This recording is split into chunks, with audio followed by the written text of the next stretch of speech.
Nandita ma'am, क्या आप बता सकती हैं कि इंटरनेट सिस्टम में हम पायरेसी से कैसे निपट सकते हैं? बिल्कुल राजेश।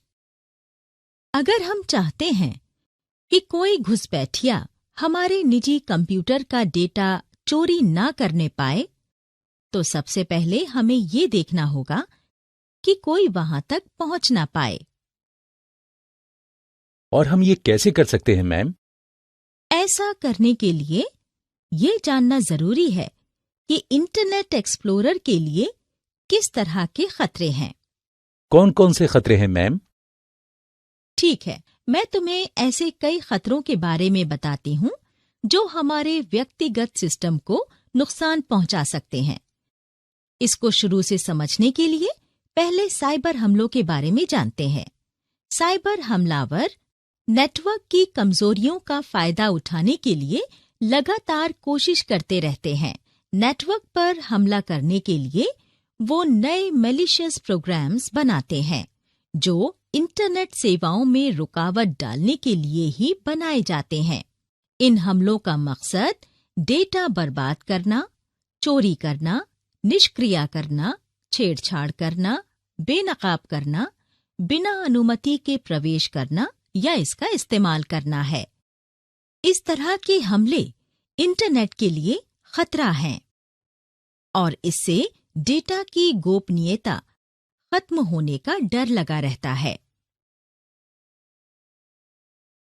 थ्रेट का मतलब खतरे की आशंका या उसकी चपेट में आ जाना है और इसमें सिस्टम के नुकसान, क्षति या बर्बाद होने का जोखिम हमेशा बना रहता है। अगर हम वल्नरेबिलिटी की बात करें तो इसके जरिए किसी सुरक्षा प्रोग्राम की कमियों या खामियों की पहचान की जाती है। हमलावर इन खामियों का फायदा उठाकर सिस्टम में बिना अनुमति के ही प्रवेश करना चाहते हैं।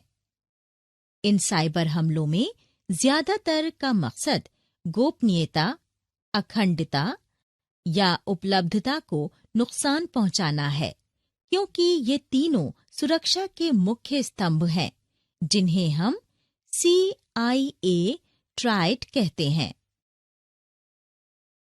इस वजह से हमारे लिए ये जानना बहुत जरूरी है कि हम साइबर सुरक्षा से जुड़े कुछ जरूरी नियमों के बारे में जानकारी रखें।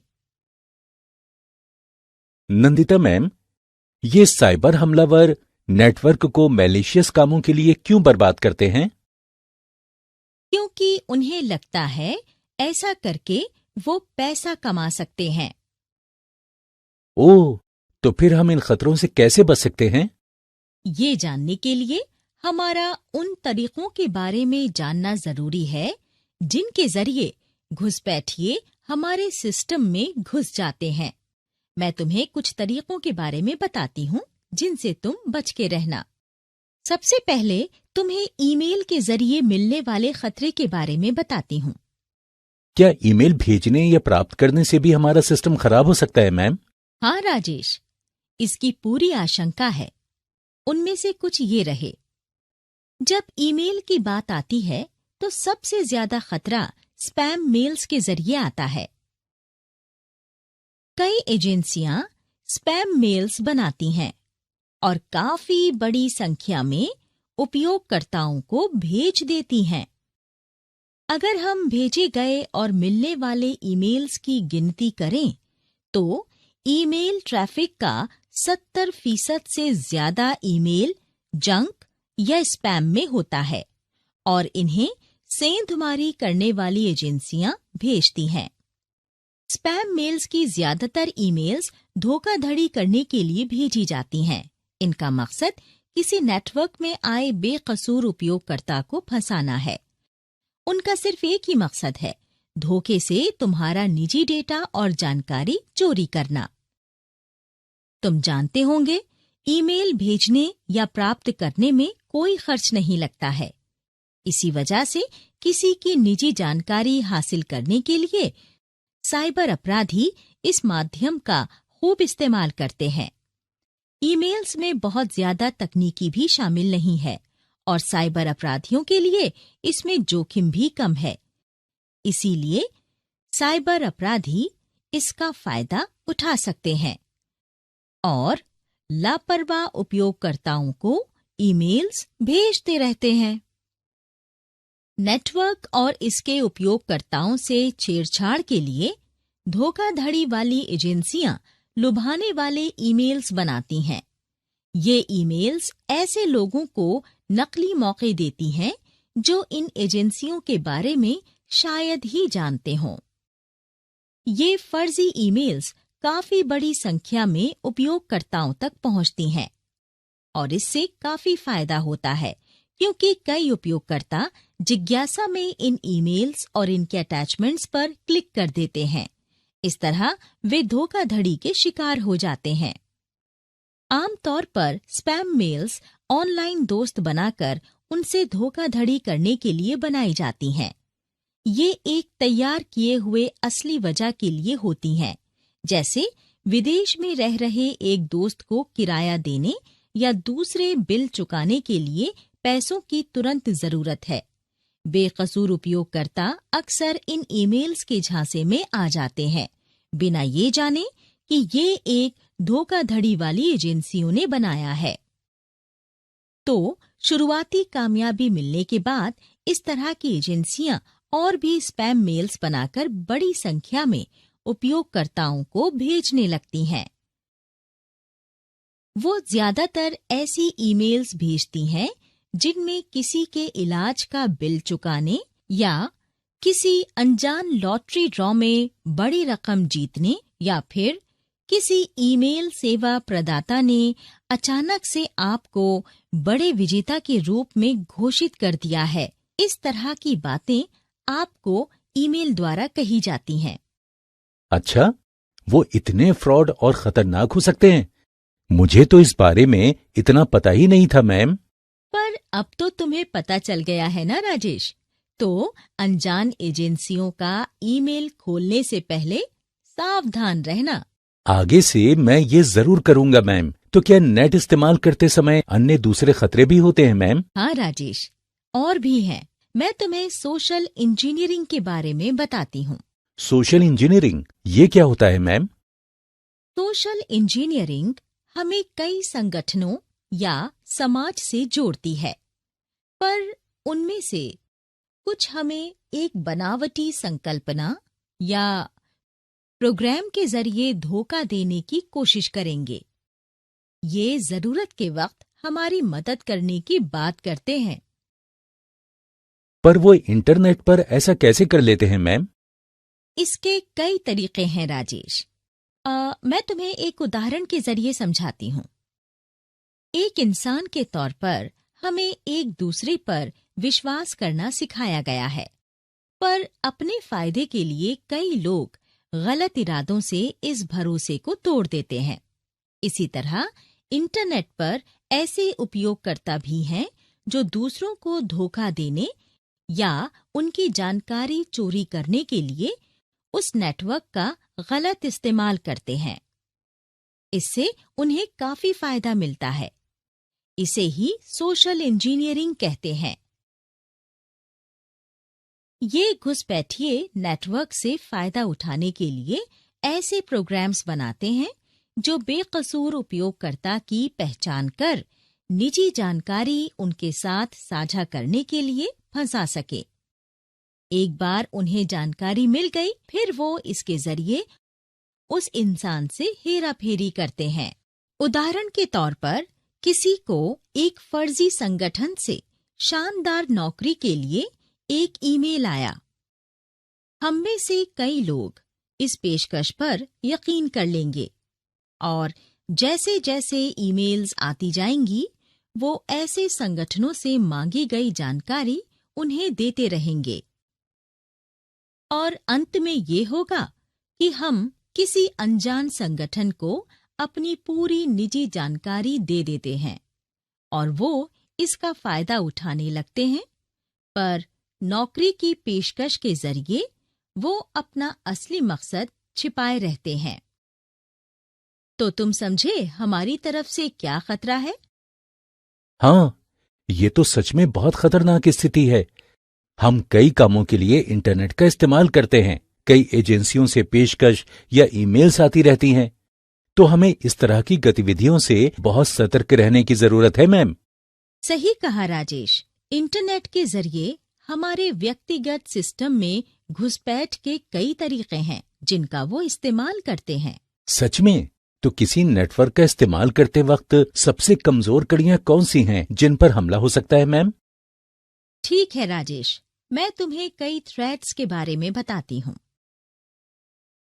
दरअसल सोशल इंजीनियरिंग के जरिए किसी को धोखा देने के लिए उससे निजी या गोपनीय जानकारी ले ली जाती है और इसका इस्तेमाल धोखाधड़ी करने के लिए किया जाता है। स्पैम मेल के अलावा वो इसे और किन तरीकों से कर सकते हैं? जब भी इंटरनेट की बात होगी तो कई और तरीके हैं। मैं तुम्हें एक एक कर उनके बारे में बताती हूँ। कुछ आम तरीकों के अलावा फिशिंग, व्हेलिंग, बेटिंग और प्रीटेक्स्टिंग ईमेल्स के जरिए भी सोशल इंजीनियरिंग की जाती है। किसी आम उपयोगकर्ता के व्यक्तिगत सिस्टम में घुसपैठ करने के लिए घुसपैठिए आमतौर पर इन तरीकों का इस्तेमाल करते हैं। Phishing, whaling, baiting and pretexting emails, ये क्या होते हैं नंदिता मैम? ठीक है, मैं तुम्हें इन एहतियात के बारे में एक एक करके बताती हूँ। सबसे पहले फिशिंग ईमेल आता है। ये सोशल इंजीनियरिंग का सबसे आम तरीका है जिसके जरिए कोई घुसपैठिया हमारे सिस्टम को नुकसान पहुंचा सकता है। पर असल में ये फिशिंग क्या होती है मैम?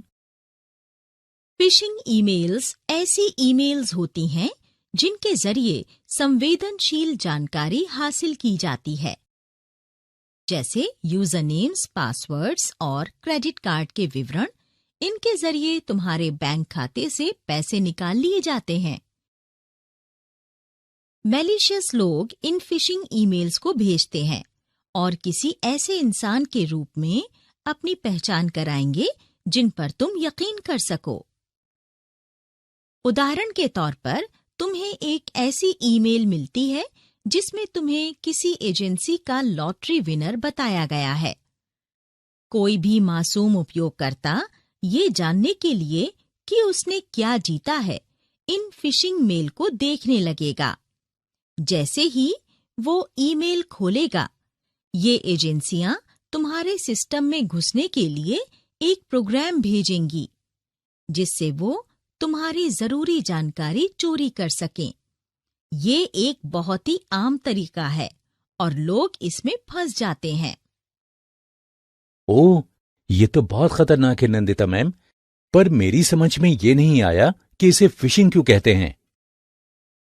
दरअसल फिश शब्द ठीक फिश की तरह ही बोला जाता है। फिशिंग ईमेल और मछुआरे में एक समानता है, ठीक वैसे ही जैसे वो पानी में चारा लगाकर एक हुक फेंकता है और उम्मीद करता है कि कोई मछली उसे खाने आएगी और हुक में फंस जाएगी। तो हम फर्जी एजेंसियों के बनाए किसी जाल में फंस सकते हैं जो इंटरनेट के जरिए हमारी निजी जानकारी लेना चाहते हैं। बिल्कुल राजेश, पर ये फर्जी एजेंसियां इंटरनेट पर और भी तरीकों का इस्तेमाल करती हैं। चलो स्पेयर फिशिंग से शुरू करते हैं। Spear phishing? तुम्हारी जानकारी के लिए बता दूं, स्पेयर फिशिंग फिशिंग ईमेल का ही एक रूप है जो कम उपयोगकर्ताओं को भेजा जाता है, पर इसमें ईमेल को बनाने में ज्यादा मेहनत की जाती है जिससे लगे कि ईमेल किसी बहुत प्रामाणिक साइट से आया है और संगठन का ही है। वो खुद को अच्छी तरह जाने पहचाने किसी संगठन के सदस्यों के तौर पर भी पेश कर सकते हैं, जिससे तुम्हें यकीन हो जाए कि उन्हें भेजी गई निजी जानकारी से तुम्हें कोई खतरा नहीं है।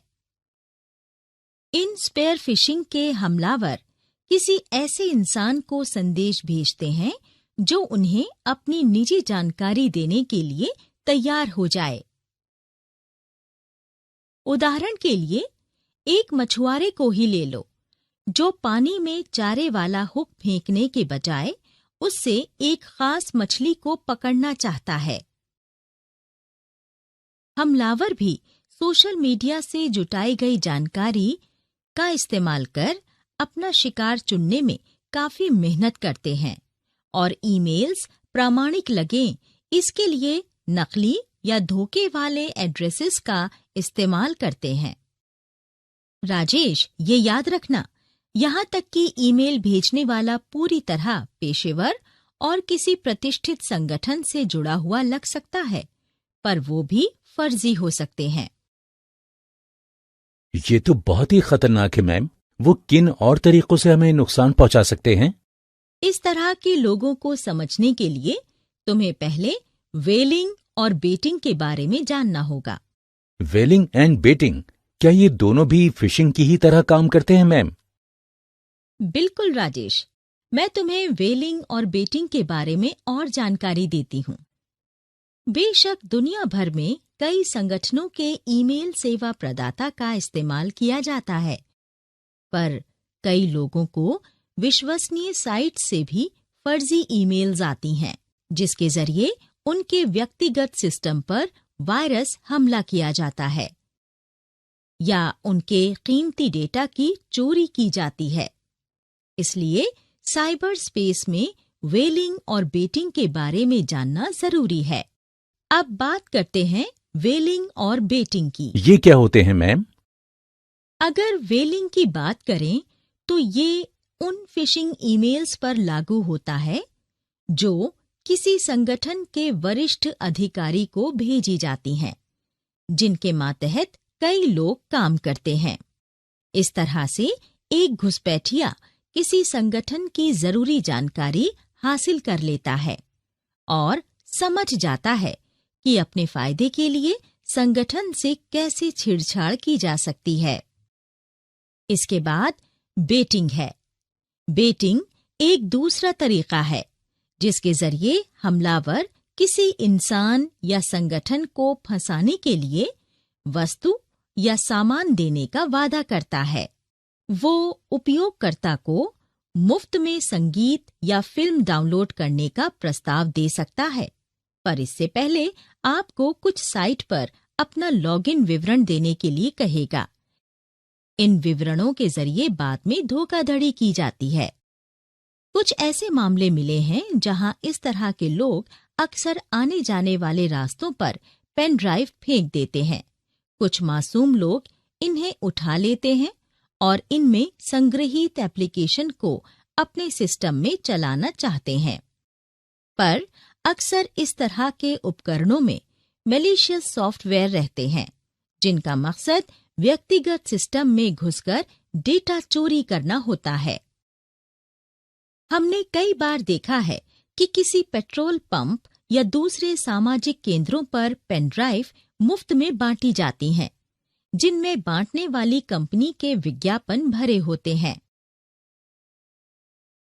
अगर तुम ऐसी कोई पेन ड्राइव इस्तेमाल करते हो तो इसकी जांच जरूर कर लो कि अंदर संग्रहीत प्रोग्राम्स खतरनाक न हो।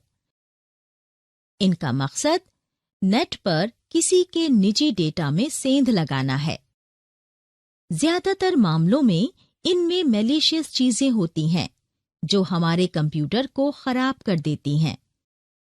वैसे तो इन पेन ड्राइव्स का इस्तेमाल नहीं करना चाहिए, पर अगर करना हो तो पहले किसी भरोसेमंद सिस्टम से इसे साफ कर लो। तो नंदिता मैम, मुफ्त की पेन ड्राइव्स भी हमारे व्यक्तिगत सिस्टम के लिए खतरनाक हो सकती है ना? हाँ राजेश, तुम्हें कुछ और भी बताती हूँ। इसके बाद आता है प्री टेक्सटिंग। प्री टेक्सटिंग क्या होता है मैम? अगर हम प्री टेक्सटिंग टर्म की बात करें तो ये संचालन का एक तरीका है जिसका इस्तेमाल कई लोग सोशल इंजीनियरिंग में इस तरह करते हैं, जिसके जरिए अपने मकसद को कारगर तरीके से रखकर इंटरनेट के बेकसूर उपयोगकर्ताओं का यकीन हासिल कर सकें। उनका असली मकसद एक फंसाने वाला परिदृश्य बनाना और इसके जरिए किसी की निजी जानकारी चोरी करना होता है। इसी वजह से इस तरह की फिशिंग को प्री-टेक्स्टिंग कहते हैं, क्योंकि इसमें पीड़ित को पेशकश पर यकीन दिलाने के लिए टेक्सचुअल सब्जेक्ट भेजा जाता है।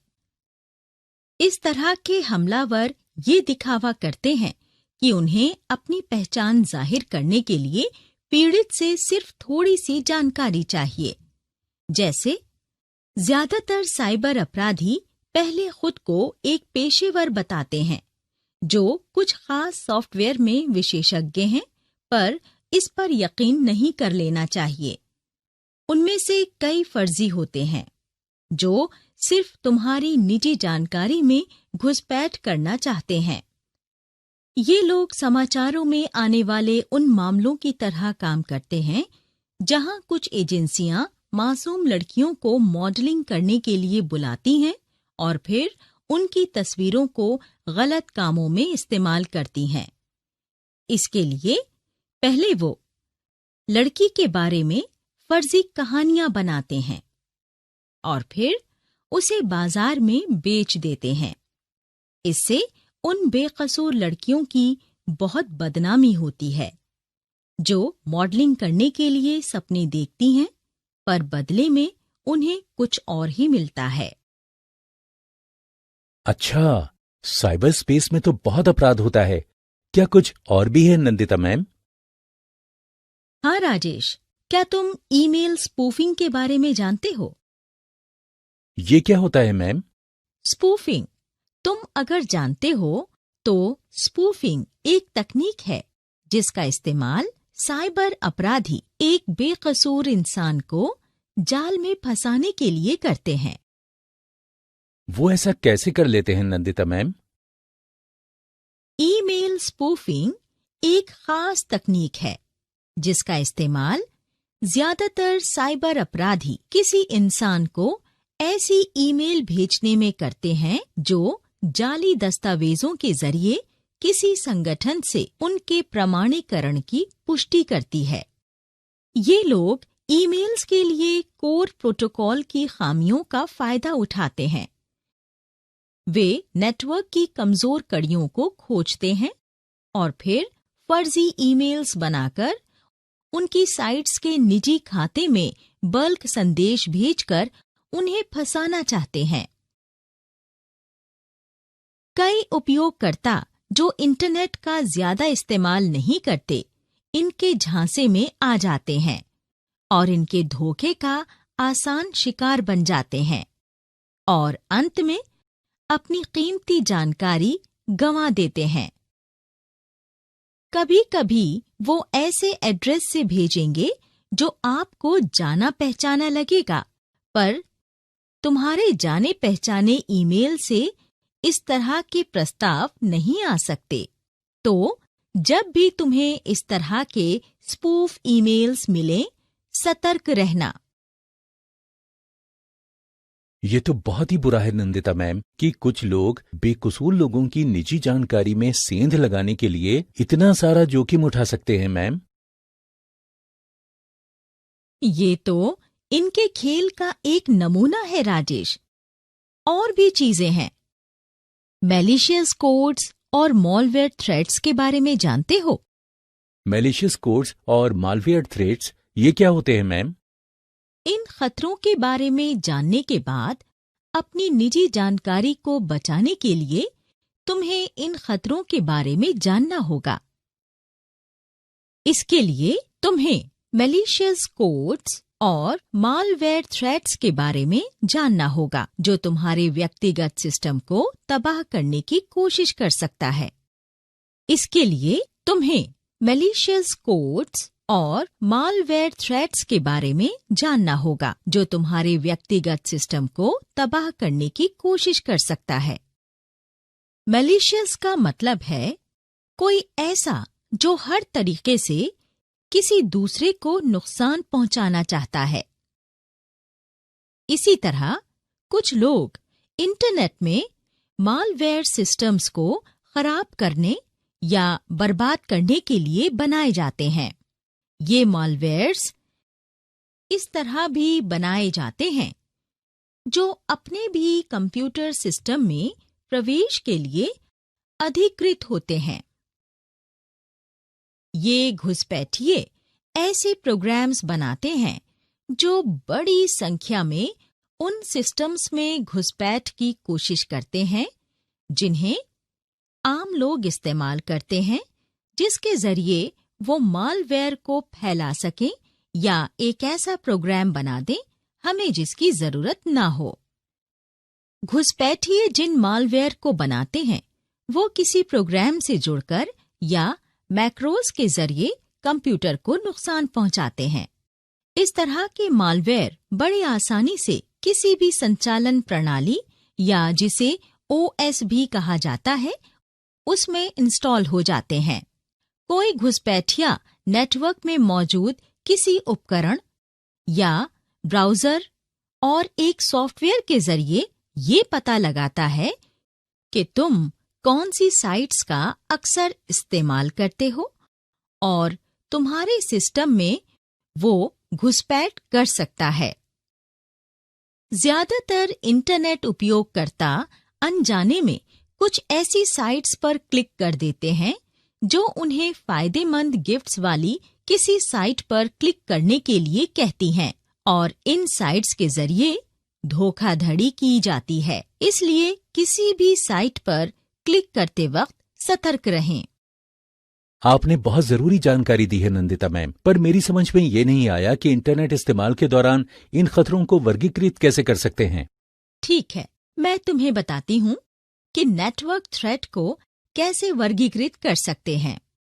दरअसल राजेश, ऐसे कई तरीके हैं जिनके जरिए हम इंफॉर्मेशन सिक्योरिटी सिस्टम में मौजूद खतरों को वर्गीकृत कर सकते हैं। चलो मैं तुम्हें इनके बारे में आसान तरीके से बताती हूँ। कृपया आसान तरीके से बताइए ना मैम।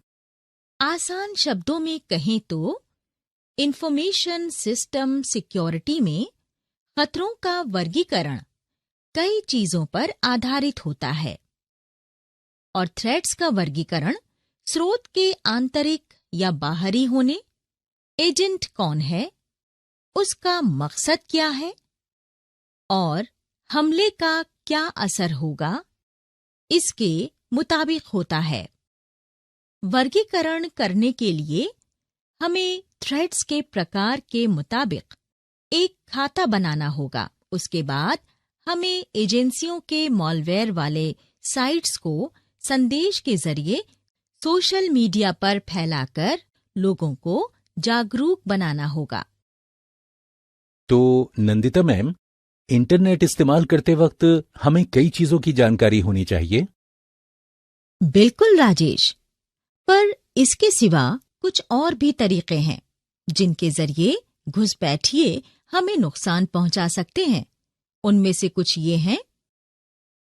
इन खतरों में computer viruses, worms, Trojan horses या लॉजिक बॉम्ब्स, स्पाईवेयर, एडवेयर और बैकडोर प्रोग्राम्स शामिल हैं। अगले पाठों में हम इनके बारे में जानेंगे।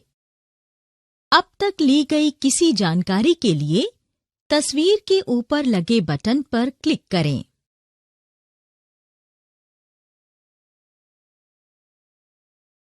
साइबर हमलावर बिना थके लगातार नेटवर्क की कमजोरियों का फायदा उठाने में लगे रहते हैं। नेटवर्क पर हमले के लिए वो नए मैलिशियस प्रोग्राम्स बनाते हैं जो इंटरनेट पर हो रहे काम में रुकावट डालने के मकसद से ही बनाए जाते हैं।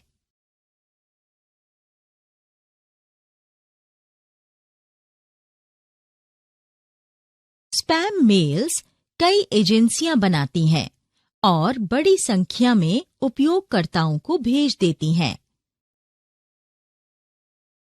स्पैम मेल्स की ज्यादातर ईमेल्स धोखाधड़ी करने के लिए भेजी जाती हैं। इनका मकसद किसी नेटवर्क में आए कम जानकार उपयोगकर्ता को फंसाना होता है। उनका सिर्फ एक मकसद है, धोखे से तुम्हारे निजी डेटा और जानकारी की चोरी करना। इंटरनेट पर ऐसे उपयोगकर्ता भी हैं जो दूसरे लोगों को धोखा देने या उनकी जानकारी चोरी करने के लिए उस नेटवर्क का गलत इस्तेमाल करते हैं। इससे उन्हें काफी फायदा मिलता है। इसे ही सोशल इंजीनियरिंग कहते हैं। ये घुसपैठिए नेटवर्क से फायदा उठाने के लिए ऐसे प्रोग्राम्स बनाते हैं जो बेकसूर उपयोगकर्ता की पहचान कर निजी जानकारी उनके साथ बांटने के लिए फंसा सके। एक बार उन्हें जानकारी मिल गई, फिर वो इसके जरिए उस इंसान से हेराफेरी करते हैं।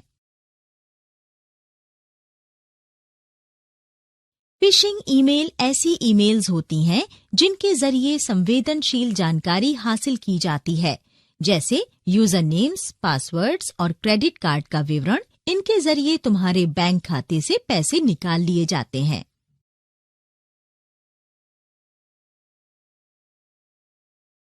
वेलिंग उन फिशिंग ईमेल्स पर लागू होती है जो किसी संगठन के वरिष्ठ अधिकारी को भेजे जाते हैं, जिनके मातहत कई लोग काम करते हैं।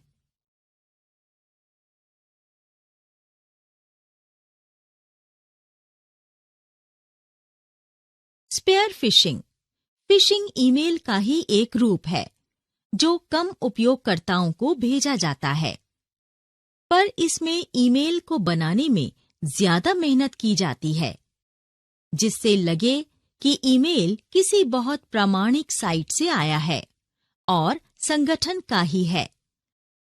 वो खुद को किसी अच्छी पहचान वाले संगठन के सदस्यों के रूप में भी पेश कर सकते हैं, ताकि आपको ये लगे कि आप उस पर यकीन कर सकते हैं और आपके द्वारा भेजी गई निजी जानकारी से आपको कोई खतरा नहीं है।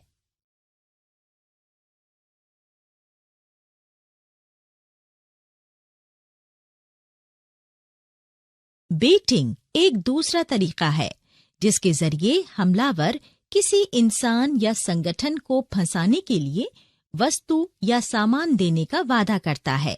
वो उपयोगकर्ताओं को मुफ्त संगीत या फिल्म डाउनलोड करने का प्रस्ताव दे सकते हैं, पर इससे पहले आपको कुछ साइट पर अपना लॉगिन विवरण देने के लिए कहेंगे।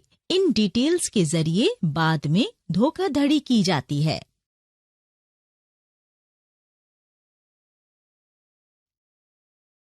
प्रीटेक्स्टिंग संचालन का एक तरीका है जिसका इस्तेमाल कई लोग सोशल इंजीनियरिंग में इस तरह करते हैं, जिसके जरिए अपने मकसद को कारगर तरीके से रखकर इंटरनेट के बेकसूर उपयोगकर्ताओं का यकीन हासिल कर सकें।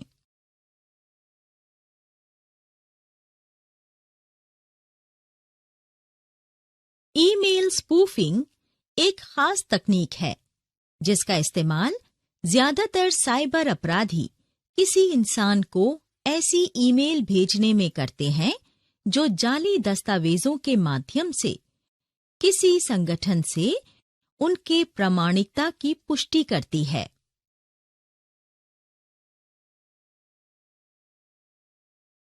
मैलिशियस कोड्स या मालवेयर थ्रेड्स इस तरह बने होते हैं जो अपने भी कंप्यूटर सिस्टम में प्रवेश के लिए अनुमति मांगते हैं।